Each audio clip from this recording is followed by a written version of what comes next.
बेलपत्र चढ़ाने का भी एक तरीका होता है, समझ में आता है? सीधा बेलपत्र और उल्टा बेलपत्र समझ लेना, बहुत अच्छे से समझिएगा। शिव जी के सम्मुख में शंकर भगवान के शिवलिंग पर जब बेलपत्र चढ़ता है तो बेलपत्र का जो सीधा भाग होता है वो शिव जी के शिवलिंग पर होना चाहिए, उल्टा भाग ऊपर होना चाहिए। बहुत ध्यान से समझना हो। जब नंदीश्वर को बेलपत्र चढ़ाते हो, नंदी जो बाहर होता है उसको बेलपत्र चढ़ाते हो, तो नंदी को दो जगह बेलपत्र चढ़ती है, आपको ध्यान में होगा। पहली बेलपत्र नंदी को जब चढ़ती है तो नंदी के सामने चढ़ती है, तो उसका बेलपत्री का जो डंडी का मुख है वो नंदी की ओर होता है और बेलपत्री की पत्ती का मुख शंकर जी की ओर होता है। समझ में आ रहा है सबको? डंडी का मुख, जैसे नंदी ऐसे बैठा है तो डंडी का मुख नंदी की ओर होगा, पत्ती का मुख शिव के, और ये सीधी की सीधी नंदी के सामने नीचे रखा जाती है, नंदी के सम्मुख। और एक बेलपत्र जब नंदी के ऊपर चढ़ती है तो डंडी का मुख शिव जी के ऊपर होता है और इस पत्ती का मुख नंदी के सिर पर नंदी की ओर होता है। ये दोनों में बहुत अंतर है महाराज।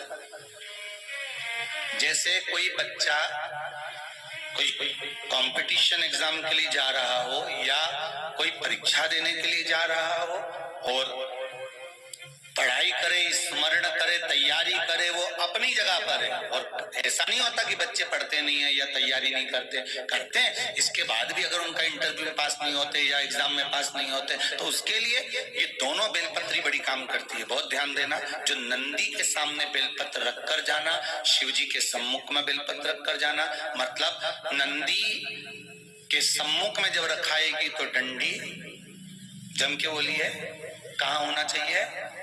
नंदी की ओर।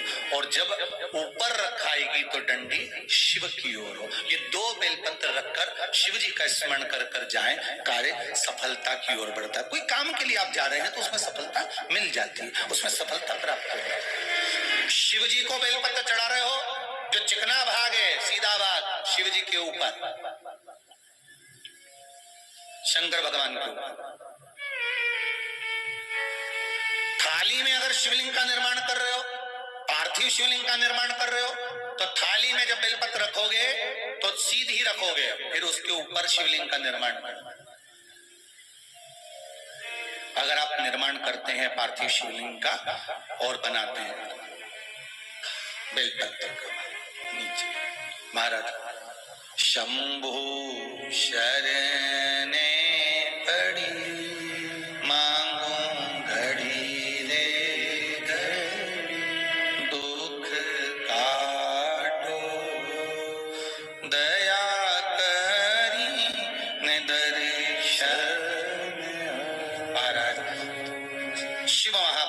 कथा कर रही है। विधवल उरुतपल को बाता कुंदुक का प्रहार कर कर माता पार्वती जी ने कुंदुक प्रहार कर कर उनका संहार कर दिया।